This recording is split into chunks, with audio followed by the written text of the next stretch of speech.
పుట్టినరోజున ఆ రోజున కూడికి ఏర్పాటు చేసి ఆ రోజున చెప్పబడిన వాక్యం ఏంటండి? ఉదయం గారికి ఒక చాక్లెట్ ఇవ్వాలి. బాలుడు నడవవలసిన త్రోవను వానికి నేర్పించు. మరి చక్కగా మరి ఆ తల్లిదండ్రులు మరి నేర్పించారు. ఈ రోజున వారి పెద్ద కుమారుడు నీటి బాప్తిసం పొందుకోవడానికి దేవుడు కృప చూపించాడు. ఒక కుటుంబము చక్కగా ఉండాలంటే దేవుని చేతి నీడలో ఉండాలి. ఎప్పుడైతే ఆ కుటుంబము దేవుని నీడలో ఉంటుందో సాతాను ఏం చేస్తుందంటే వచ్చినప్పటికీ సాతాను అటాక్ చేసినప్పటికీ దేవుని హస్తము మనల్ని భద్రపరుస్తుంది. ఇక్కడ ఇది మన రాయబడి ఉంది కదా, తన ప్రజలను వారి పాపముల నుండి ఆయనే రక్షించును గనుక ఆయనకు యేసు అను పేరు పెట్టుదు అని.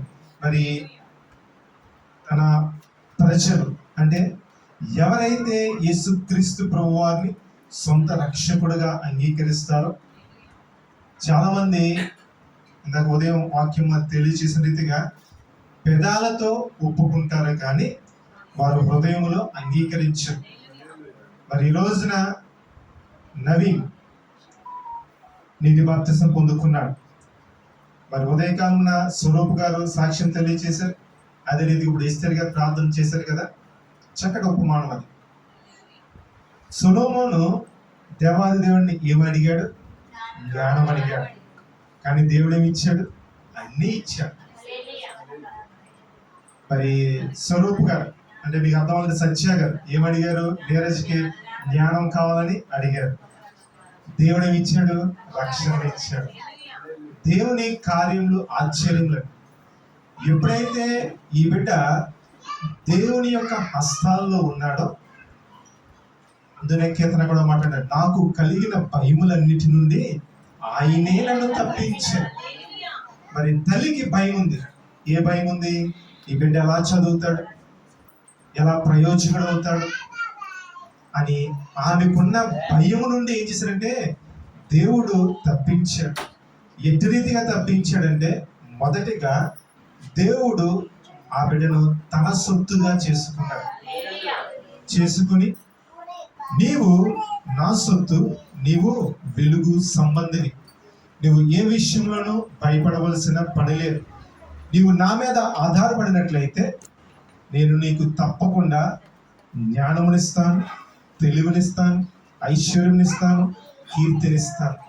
చూడండి, దేవుని దగ్గరికి వచ్చేవారిని, అందుచేతనే నూతన నిబంధన ఉంటుంది, ఈ దేవుని దగ్గరికి వచ్చేవారిని ఆయన త్రోసివేయడట.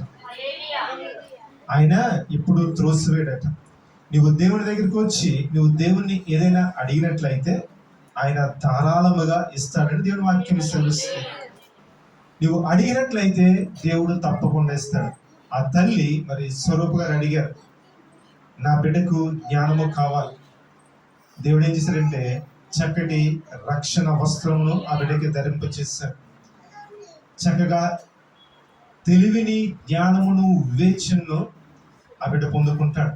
ఎందుచేత అంటే ఒక మాట ఉంటుంది, యెహోవా యందు భయభక్తులు కలిగిండుట జ్ఞానమునకు మూలము, తెలివికి మూలము, వివేచనకు మూలము, బహుధైర్యము పుట్టించినని మరి చక్కగా రాయబడి ఉంటుంది.